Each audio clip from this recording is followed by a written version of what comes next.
Cool, well, welcome back to day two. I'm very excited for today's program. I just wanted to share a couple thoughts with you on AI. So I just want to hear you guys shout some things out. If I say AI is blank, what comes to mind? Overrated, what is this? Complex? Okay. Evolving, that's a good one. Scary. What was that one? Annoying, frightening. Cool. I think it's promising. It's not perfect, but I think there's something there.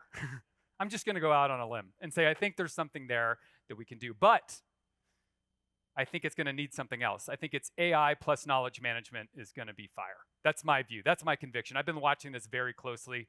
I've been thinking about AI for about 10 years. We took a really hard look at it in 2015, and it was too early to bring it into synthesis. Now it's the time. And so, why do I think kind of AI and knowledge management are going to be the perfect match? So many of you in this room know that we're building what we call next generation search, which will have AI-driven search summaries. So in this example, I searched for what is a 1CJP initiative, and then our search is going to kind of find the most relevant snippets from videos or posts or documents or pages from across the internet, and then feed it into an LLM to summarize it with citations, right? So this is the thing that we're currently working on. It'll go in public beta at the end of the year. So we're excited about that. We also recently did video captions, and we did this primarily for accessibility purposes. But it's also true that by converting all those videos into text, we've now made those available to AI, especially with our AEC transcription model. Many of you in this room know we're building a learning management system. And again, we're doing this primarily for learning and development reasons.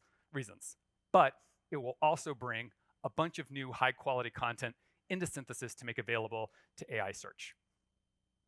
We've expanded our integrations to include Uninet, AEC-360, Microsoft Dynamics, and Zendesk.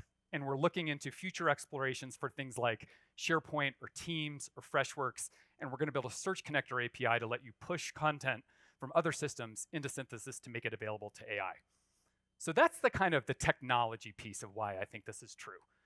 But I think the even more important thing is the people and process side of how you're going to make AI work.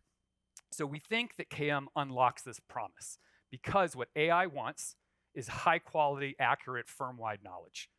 So you imagine two firms. One of them has had a strong knowledge management practice for years, right? They've captured really good information. And then when you feed that content into AI, and for this purpose, we could be considering synthesis AI, but the point is true kind of more writ large too. So you imagine you ask questions, and if you've got great content, you're going to get great answers. If you haven't been investing in knowledge management and you don't have great content, or it's out of date, or it conflicts, or it's missing, you're not going to have a great experience with AI. So the secret to making AI work is good knowledge management. And that's what KM focuses on, right? Is the acquisition and maintenance of that high quality, firm-wide, accurate knowledge. So the good news for the firms on this side who hadn't been investing is we think that AI is going to be a catalyst for knowledge management in those companies. Because when they have their first experiences with AI, and I know we've all been experimenting with it over the last 18 months, but I think in 2025, 2026, we're going to see much more mainstream adoption, and it's going to become more and more of all of your team's kind of regular workflows. And when it doesn't go well because there isn't good knowledge to support it, I think folks are going to want to invest, whether that's money or resources or time or prioritizing knowledge. I really think that's coming. Does anyone else think this is true? Am I out on a limb here? Okay, good. So I think we're going to enter a golden era for knowledge management. Knowledge management has been around since 1995, kind of formally. I mean, it's really been around probably since Hammurabi and tablets. And we've been trying to manage knowledge for a long time. But the field of knowledge management since 1995, and it's felt in some ways like the promise of knowledge management is always just over the next horizon, right? I don't think that's what's happening here. I think we're really going to kind of go into something new. So we're very excited to be on this journey with you. I think we're very much in the beginning of this new era of knowledge management. It's going to be a collaboration from this community to figure out how to navigate it together and share stuff that's working and share challenges.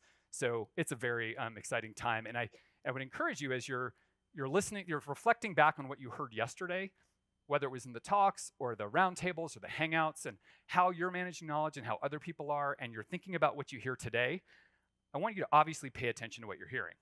But maybe in the back of your brain somewhere, you're kind of dreaming a little bit, saying like, well, what happens with AI, whether it's search or some other kind of AI technology, if we do all this knowledge capture and the transfer and all the knowledge management we're looking at doing? So that's just kind of my opening to the day. We're not going to talk a lot about AI on the stage this year. You best believe we're going to next year. That's going to be a big thing here as we just really see this kind of make its way through the community.